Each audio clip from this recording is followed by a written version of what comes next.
Hi everyone, I welcome you all to sleepy classes. कैसे हैं आप सारे? Good morning. एंड या मैं उम्मीद करती हूँ आप सारे बहुत स्वस्थ हैं, अपने घरों में अपने मॉम डैड का भी ध्यान रख रहे हैं और अपनी पढ़ाई का भी ध्यान रख रहे हैं और ये हमारी इम्पोर्टेंट सीरीज को फॉलो कर रहे हैं। ऑलराइट, तो या this is the important series of gap और ये वीडियो किसके लिए बनाई जा रही है? For the ones who are preparing for UPSC EPFO exam. Alright, तो चलिए आज का क्वेश्चन स्टार्ट करें। बिल्कुल मैम, ये देखिए पहला क्वेश्चन। एवरेज प्रॉफिट्स आपके पास है 4 लाख के, एवरेज कैपिटल एम्प्लॉयड है 14 लाख का, normal rate of return on capital employed है 10%। आपको निकालना क्या है? गुडविल निकालनी है। Alright, goodwill is taken as 2 years of purchase of average super profits method। ये बेसिकली क्वेश्चन, इसको देख के डरना नहीं है, आसान भाषा में पूछा हुआ है। आपको गुडविल कैलकुलेट करनी है। हमें पता है ना कि गुडविल कैलकुलेट करने के कई मेथड्स होते हैं। उसने इस क्वेश्चन में आपसे सुपर प्रॉफिट्स मेथड के अकॉर्डिंग गुडविल कैलकुलेट करने को बोला गया है। ऑलराइट, ये क्वेश्चन इजी है। So the answer is either A, B, C or D. I am giving you time of 15 seconds to calculate.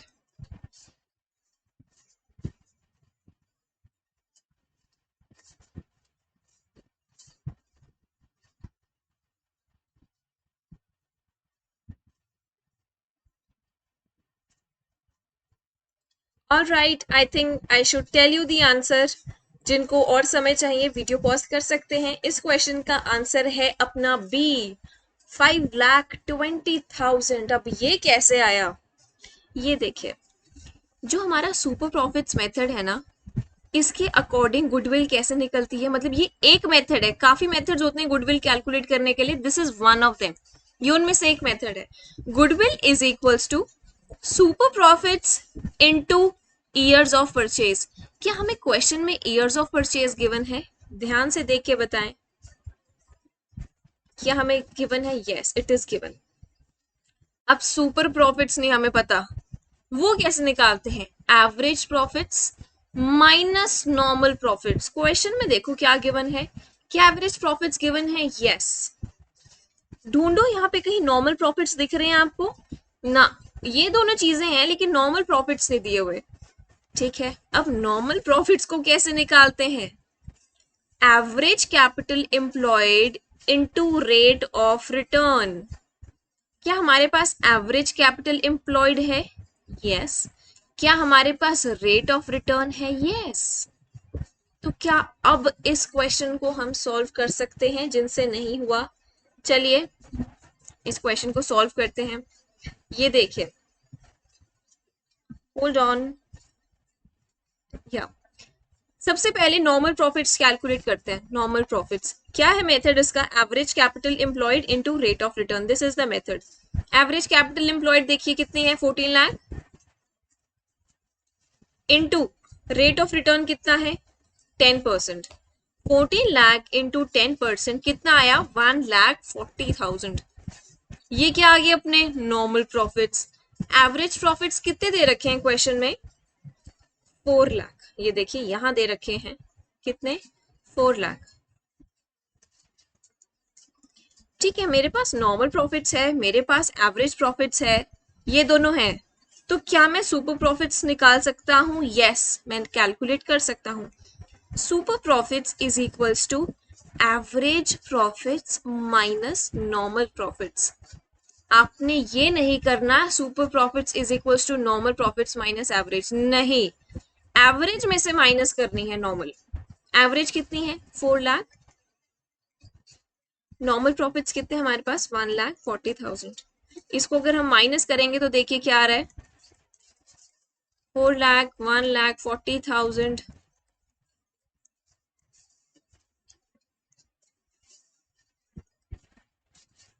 2,60,000।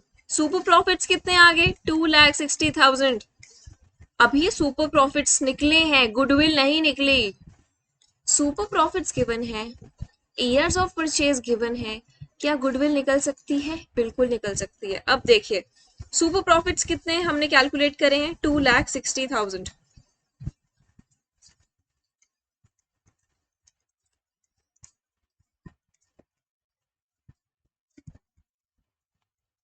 into years of purchase. all right, super profits हैं अपने 2,60,000. Years of purchase देख के बताएं कितने हैं question में? 2. तो 2,60,000 into 2 क्या आता है? 5,20,000. all right, that's why the answer of this question is B. Are we clear with the question everyone? Let's move ahead now. आगे देखिए, question number 107. You need to identify the formula of sacrificing ratio.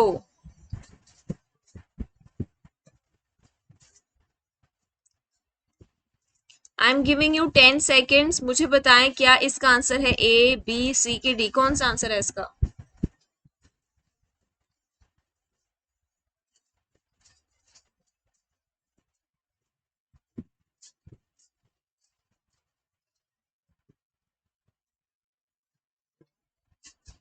चलिए करें इसको. इसका answer है अपना A, old ratio minus new ratio.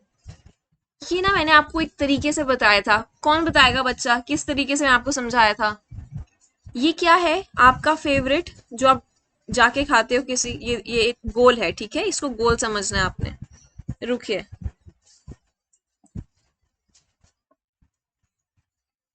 let me draw that again for you.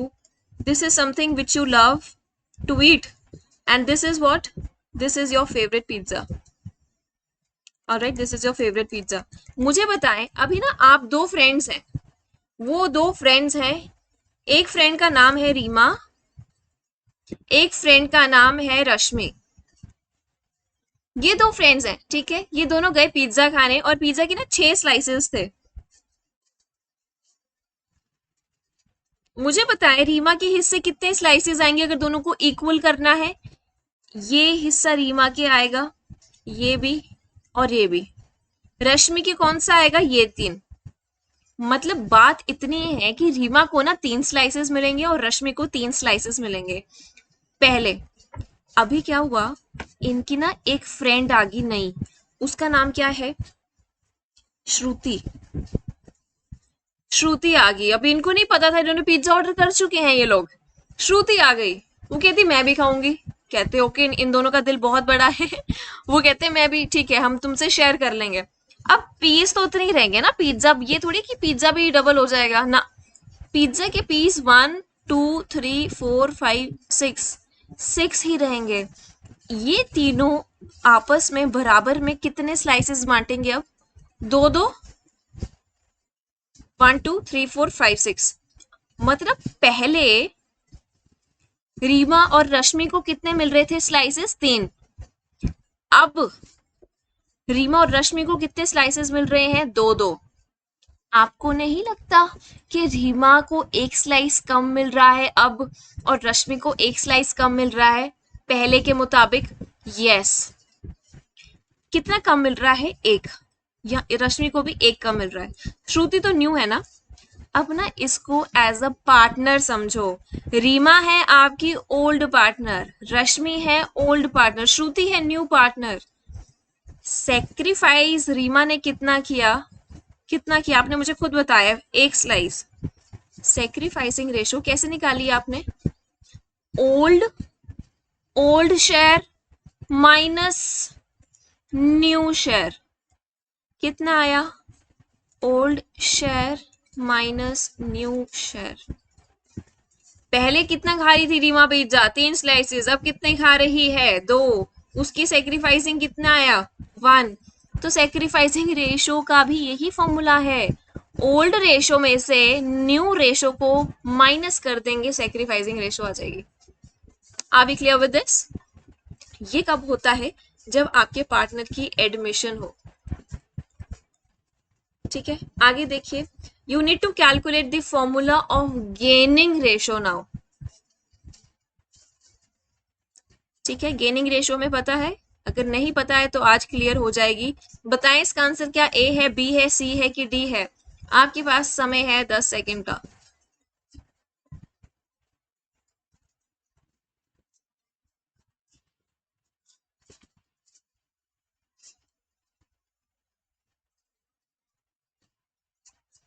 All right, I think it's time to reveal the answer of this question.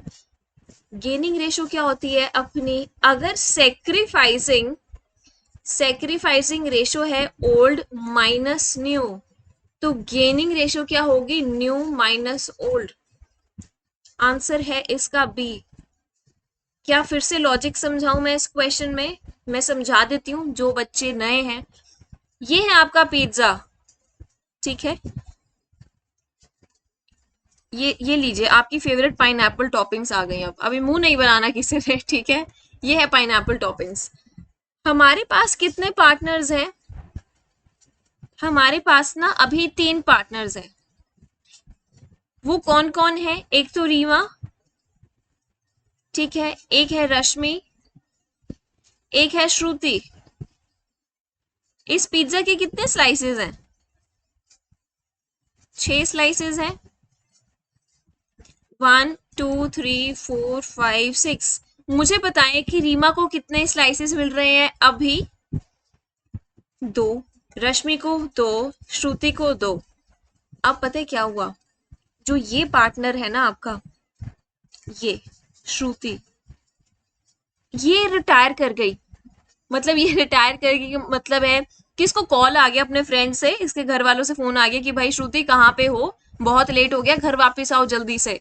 श्रुति कहती okay मैं वापस आ रही हूँ। तो इसका जो ये शेयर था ना, ये कहती रश्मि, रीमा तुम दोनों आपस में बांट लो, मुझे नहीं खाना, मैं जा रही हूँ, बाय बाय।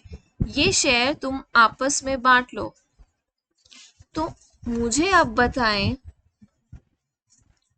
कि ये तो था पहले का इनका शेयर, पहले। अब श्रुति के जाने के बाद पिज्जा देखो 6 स्लाइसेस का ही है। 5 मतलब इंसान कितने रह गए, रीमा और रश्मि 2 रह गए। तो एक के हिस्से कितने कितने स्लाइसेस आएंगे? 3। रीमा के हिस्से भी 3 स्लाइसेस आ रहे हैं, रश्मि के हिस्से भी 3 स्लाइसेस आ रहे हैं। क्या मुझे नेट इफेक्ट बताएं? पहले तो 2 मिल रहे थे, अब 3 मिल रहे हैं। कितना स्लाइस बढ़ा? एक। एक एडिशन हुआ। रश्मि के केस में भी एक एडिशन हुआ। एडिशन को गेनिंग बोलेंगे ना, गेन एडिशन। गेनिंग रेशो कैसे निकाली हमने? कैसे निकाली?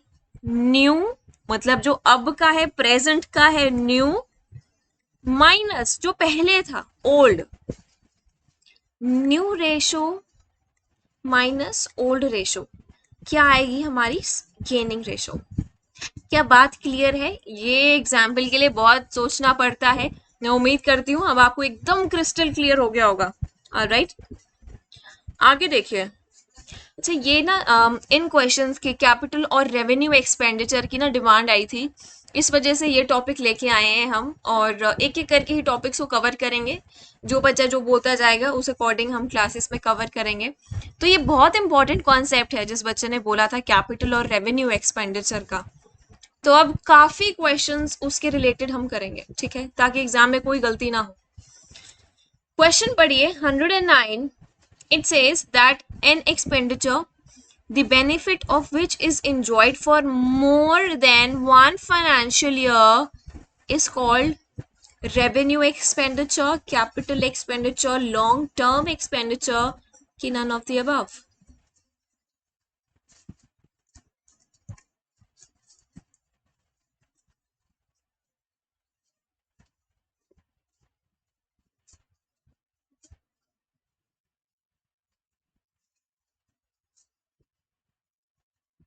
मुझे नहीं लगता इस क्वेश्चन में मुझे आपको बहुत ज्यादा टाइम देना चाहिए। It is a very easy question. Have a look at the answer. Answer इस क्वेश्चन का है बी, कैपिटल एक्सपेंडिचर। अब आप में से कईयों ने जिनको नहीं पता ना, उन्होंने क्या किया होगा, ये दबाया होगा। यहाँ पे देख लिया ना कि मोर देन 1 फाइनेंशियल ईयर मतलब लंबा समय, तो आपने लॉन्ग टर्म एक्सपेंडिचर कर दिया होगा। नहीं, ये सिर्फ आपको कंफ्यूज करने के लिए थी टर्म। लॉन्ग टर्म एक्सपेंडिचर इसका आंसर नहीं है। जो अपना एक्सपेंडिचर होता है ना, वो 2 तरह से हो सकता है। एक तो रेवेन्यू, और दूसरा है कैपिटल। रेवेन्यू एक्सपेंडिचर देखिए बच्चा, वो एक्सपेंडिचर होता है जो लेस देन 1 ईयर का हो, मतलब जिस जो खर्चा 1 साल तक ही सीमित हो, 1 साल से बड़े ना, और जिसकी वैल्यू भी कम हो, वो होता है अपना रेवेन्यू एक्सपेंडिचर। कैपिटल एक्सपेंडिचर क्या होता है?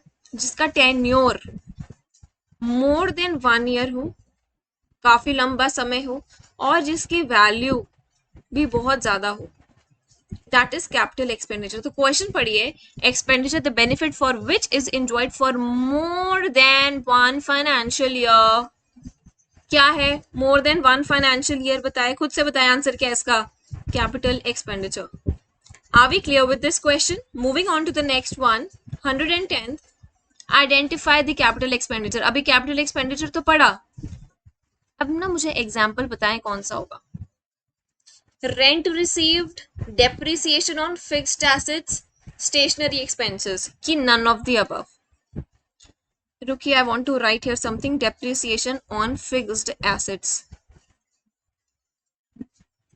आप करिए, आपके पास समय है 10 सेकेंड्स का, इस क्वेश्चन को करिए।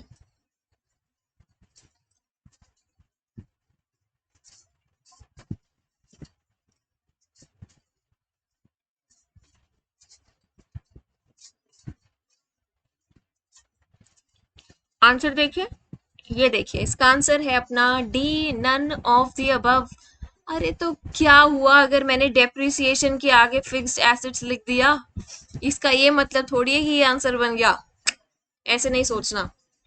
मुझे बताएं, कैपिटल एक्सपेंडिचर जो होता है ना अपना, वो बैलेंस शीट में रिकॉर्ड होता है, ध्यान रखना इस बात का, हो सकता है इससे सवाल पूछा जाए। कहाँ रिकॉर्ड होता है? बैलेंस शीट में। ऑलराइट, बैलेंस शीट में जो रिकॉर्ड होता है वो है कैपिटल एक्सपेंडिचर। जो मेरा रेवेन्यू एक्सपेंडिचर है वो कहाँ रिकॉर्ड होगा? बताएं, जल्दी बताएं, जल्दी कमेंट करें, कहाँ रिकॉर्ड होगा revenue expenditure? Income statement. Income statement क्या होती है? अपना प्रॉफिट एंड लॉस अकाउंट। ठीक है, रुकिए, प्रॉफिट एंड लॉस अकाउंट को बनाते हैं। क्या प्रॉफिट एंड लॉस अकाउंट याद है किस शेप में बनता है? टी शेप में बनता है, टी शेप है ना?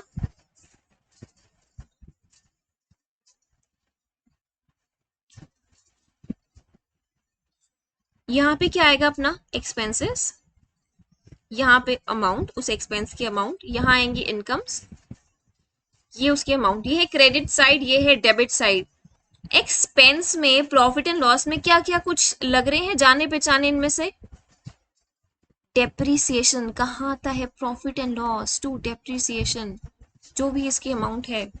स्टेशनरी का खर्चा टू स्टेशनरी, मतलब ये पूरा लिखना है आपको, एक्सपेंसेस कितने, जितने भी वैल्यू है। अच्छा, रेंट रिसीव्ड, जो चीज रिसीव हो रही है, आपके हाथों में आ रही है, वो खर्चा तो नहीं हो सकती ना, तो ये तो बिल्कुल ही क्रॉस आउट कर देते आप ए को। रेंट रिसीव्ड कहाँ आता है? वो भी प्रॉफिट एंड लॉस अकाउंट में आता है। किस साइड को आता है? Income side, bye rent received, जो भी इसकी वैल्यू है। ठीक है, अब देखिए, कैपिटल एक्सपेंडिचर की बात हो रही है। कैपिटल एक्सपेंडिचर कौन सा है? जो हमारा बैलेंस शीट में आता है। लेकिन क्या rent received profit and loss का पार्ट और ये एक्सपेंडिचर भी नहीं है, तो ये इसको क्रॉस आउट कर दो। डेप्रिसिएशन कहाँ आता है? प्रॉफिट एंड लॉस में, तो ये भी कैपिटल नहीं हुआ। Stationery expenses profit and loss में, तो ये भी नहीं हुआ। ये तीनों की नेचर क्या है? रेवेन्यू। इसमें से कोई भी कैपिटल एक्सपेंडिचर नहीं है, तो आंसर है नन ऑफ द अबव। ठीक है, आगे चलिए। 111th, identify the revenue expenditure. अब इसमें से आपको बताना है कि रेवेन्यू एक्सपेंडिचर कौन सा है।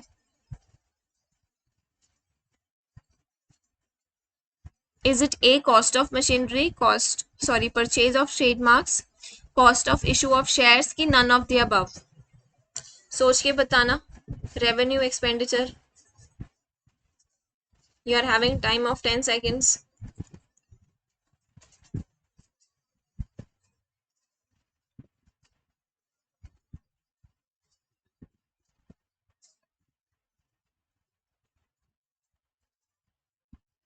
Alright, let's move on to the answer of this question. देखते हैं इस सवाल का जवाब क्या है। रेवेन्यू खर्चा, none of the above again. अब वो कैसे, मुझे बताएं। रेवेन्यू एक्सपेंस कितने टाइम ड्यूरेशन के लिए होता है? Less than 1 year. जो चीज लेस देन 1 ईयर होती है वो कहाँ रिकॉर्ड होती है? प्रॉफिट एंड लॉस अकाउंट में। रेवेन्यू एक्सपेंस की वैल्यू कितनी होती है? कम होती है वैल्यू, अमाउंट कम होती है। जब आप कोई मशीन खरीदते हैं, क्या मशीन 2,000 की आती है कि 2 लाख की आती है? वैसे तो डिपेंड करता है, पर मशीनरी ना हमारा किस नेचर का है? Fixed asset. फिक्स्ड एसेट मुझे बताएं कहाँ रिकॉर्ड होता है? क्या प्रॉफिट एंड लॉस में रिकॉर्ड होता है फिक्स्ड एसेट? बैलेंस शीट में होता है। तो ये इसको क्रॉस आउट कर दो, ये है अपना रेवेन्यू, सॉरी ये है अपना capital expenditure. Purchase of trademarks, क्या ट्रेडमार्क्स भी आपको इंटेंजिबल एसेट की याद दिलाता है? इंटेंजिबल एसेट कहाँ रिकॉर्ड होता है? अगेन बैलेंस शीट में। इसको भी काट दो, ये भी कैपिटल का है। Cost of issue of shares, अब शेयर्स को इशू करने के लिए भी आपके पास ना कोई खर्चा होता है, खर्चा इनकर करते हैं। अब शेयर्स कहाँ आते हैं? क्या बैलेंस शीट का फॉर्मेट याद है? ये बनती है बैलेंस शीट, ये देखिए अगेन टी शेप में बनती है। इस साइड आता है इक्विटी एंड लाइबिलिटी, इस साइड आता है अपना एसेट्स, ये अमाउंट। तो इक्विटी और शेयर्स का कोई लिंक है? यस, बिल्कुल डायरेक्ट लिंक है। तो कहाँ आ रहे हैं? ये बैलेंस शीट पे आ रहे हैं। क्या रेवेन्यू आइटम बैलेंस शीट में आती है? खुद से बताएं, नहीं आती। तो ये भी क्रॉस आउट हो गया। ये तीनों की नेचर क्या है? कैपिटल नेचर है। इस वजह से इसका आंसर है D, none of the above. आगे देखिए question number 112। The inflows of economic resources which incur regularly and which are normally recurring in nature are called revenue expenditure, capital expenditure, short term expenditure की none of the above।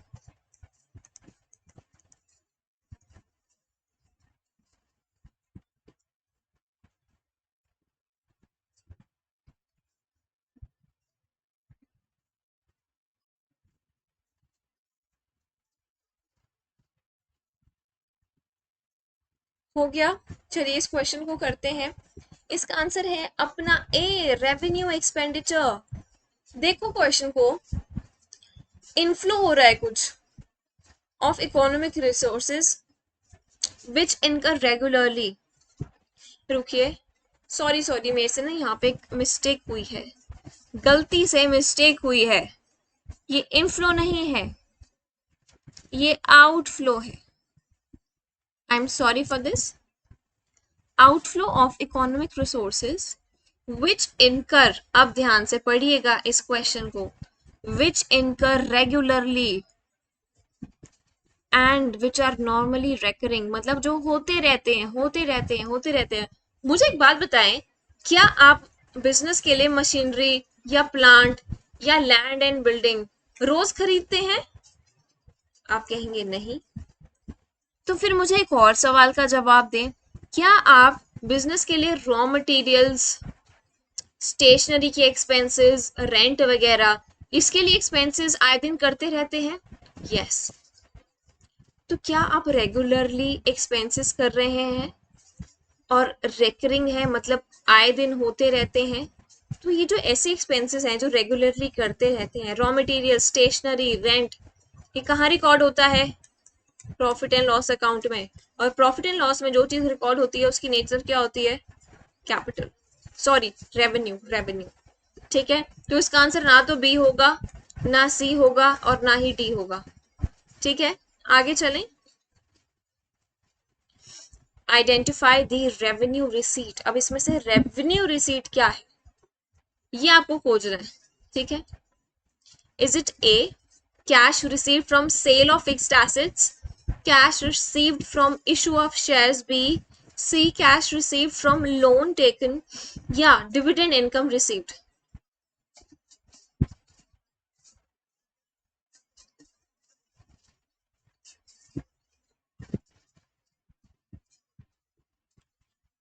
एक ना मैं correction करना चाहती हूँ यहाँ पे, इसकी जगह ना इसको रेंटल माने, रेंटल इनकम रिसीव्ड।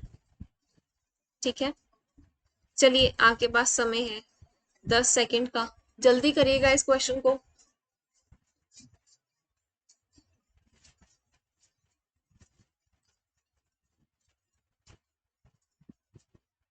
आंसर देखिए इस क्वेश्चन का।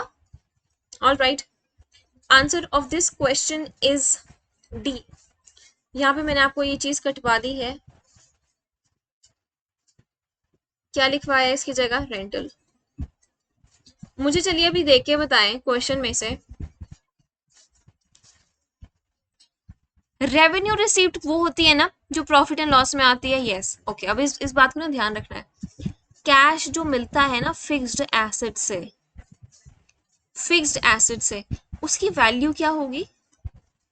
क्या एसेट जो आपका होता है वो 10 रुपए का होता है, 1000 का होता है, कि 10 लाख तक का होता है? फिक्स्ड एसेट, उसकी वैल्यू बहुत बड़ी होती है, जिसकी वैल्यू यहाँ यहाँ देखिए कहीं कहीं लिखा है मैंने डिफरेंस में। यस, जिसकी वैल्यू बहुत ज्यादा होना, वो कौन सा एक्सपेंस होता है अपना, कैपिटल का। और जिसकी वैल्यू कम हो वो होता है रेवेन्यू एक्सपेंस। देखिए अब क्वेश्चन क्या था अपना। हम्म, सेल ऑफ फिक्स्ड एसेट से जो आपके पास पैसा आ रहा है उसकी वैल्यू बहुत ज्यादा होगी, तो मतलब ये कैपिटल नेचर का होगा। वैसे ही जब आप शेयर्स इशू करते हैं, अब शेयर्स कहाँ रिकॉर्ड होंगे, बैलेंस शीट में। इसको बेच के जो आपके पास अमाउंट आएगी, करोड़ों में होती है ये कई कंपनीज की, तो क्या इसकी वैल्यू कम है? नहीं, इसकी वैल्यू ज्यादा है। वैल्यू ज्यादा है तो कहाँ रिकॉर्ड होगा, कैपिटल। कैपिटल नेचर का है ये। Cash received from loan taken, अब लोन आप 10,000 का तो नहीं ले सकते ना, ये बिजनेस की बात कर रही हूँ मैं, बड़े बिजनेस की, तो वहां आप 1000-1500 का लोन नहीं लेते, वहां लाखों का, करोड़ों का लोन लिया जाता है। ठीक है, तो इसकी वैल्यू भी अपनी बहुत ज्यादा होगी और इसकी नेचर होगी कैपिटल। अब रेंट मिल रहा है आपको, क्या रेंट आपको लाखों में, करोड़ों में मिलता है? नहीं, रेंट तो आपको हजारों में मिलता है। ठीक है, अगर कोई पीजी में रहता है आप में से, तो वो रेंट कितने में मिलता है, हजारों में कि लाखों में? हजारों में। तो उसकी वैल्यू क्या बहुत ज्यादा है? नहीं, उसकी वैल्यू कम है। ठीक है, उसकी वैल्यू कम है, तो इसी वजह से की नेचर क्या होगी, रेवेन्यू। तो इसका आंसर क्या था, identify the revenue received. Answer is D, rental income received. ठीक है जी, आगे देखिए। You need to identify the correct statement. Revenue expenditure is shown in balance sheet. Capital expenditure is shown in balance sheet. Revenue income is shown in balance sheet की all of the above। इसमें से बताएं कौन C correct statement है।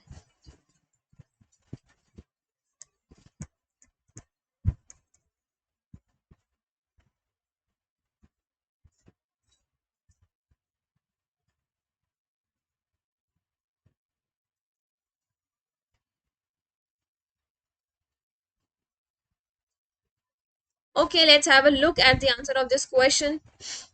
इसका answer है अपना B.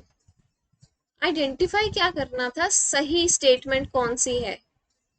मुझे बताएं, क्या रेवेन्यू एक्सपेंडिचर, इतने लेक्चर से, मतलब इतने टाइम से इस लेक्चर में हम पढ़ रहे हैं कि जो रेवेन्यू का एक्सपेंडिचर है कहाँ रिकॉर्ड किया जाता है, प्रॉफिट एंड लॉस, उसको क्या बोलते हैं, इनकम स्टेटमेंट। क्या उसको बैलेंस शीट में रिकॉर्ड करेंगे? नहीं, काट दो। सी पे आइए, रेवेन्यू इनकम, क्या फर्क पड़ता है कि वो एक्सपेंडिचर है कि वो सॉरी इनकम है। नेचर देखिए, नेचर, रेवेन्यू है तो प्रॉफिट एंड लॉस में आएगा, बैलेंस शीट में उसका कोई रोल नहीं है, तो सी भी गलत है। इस वजह से ए और सी गलत है तो डी भी गलत होगा, क्योंकि यहाँ पे ऑल पे एम्फेसिस किया जा रहा है। बचा क्या अपना, capital expenditure is shown in balance sheet. क्या इस बात से एग्री करते हैं सारे बच्चे? यस, जो कैपिटल का एक्सपेंडिचर है जिसकी वैल्यू ज्यादा होती है वो कहाँ रिकॉर्ड होता है, अपना बैलेंस शीट में। ठीक है, चलिए मैं ना आपको एक होमवर्क देती हूँ आज। कहेंगे मैम आज क्या हो गया, आपको होमवर्क दे रहे हैं। हाँ, मुझे आपने एक एग्जाम्पल रेवेन्यू एक्सपेंडिचर का लिखना है और एक एग्जाम्पल कैपिटल एक्सपेंडिचर का लिखना है। कहाँ पे लिखना है, कमेंट्स में। ठीक है, फिर आगे और क्वेश्चंस लेके आएंगे और जो डाउट्स हैं पूछ सकते हैं। और अगर कोई स्पेशल आपकी इच्छा है कि इस टॉपिक के रिलेटेड होने चाहिए क्वेश्चंस, तो वो भी मेंशन कर सकते हैं, ठीक है। बिकॉज ये सारे जो टॉपिक्स आज की क्लास में हुआ, कल की क्लास में हुआ था, ये रिक्वेस्ट पे ही आया है। तो आप अपना सब्जेक्ट बता दें, अपना टॉपिक बता दें, उसके अकॉर्डिंग कर लेंगे। और ये होमवर्क करना नहीं भूलना है किसी ने। Alright, yeah, with this, I'll take your leave and meet you in the next class super soon. Tata, bye bye.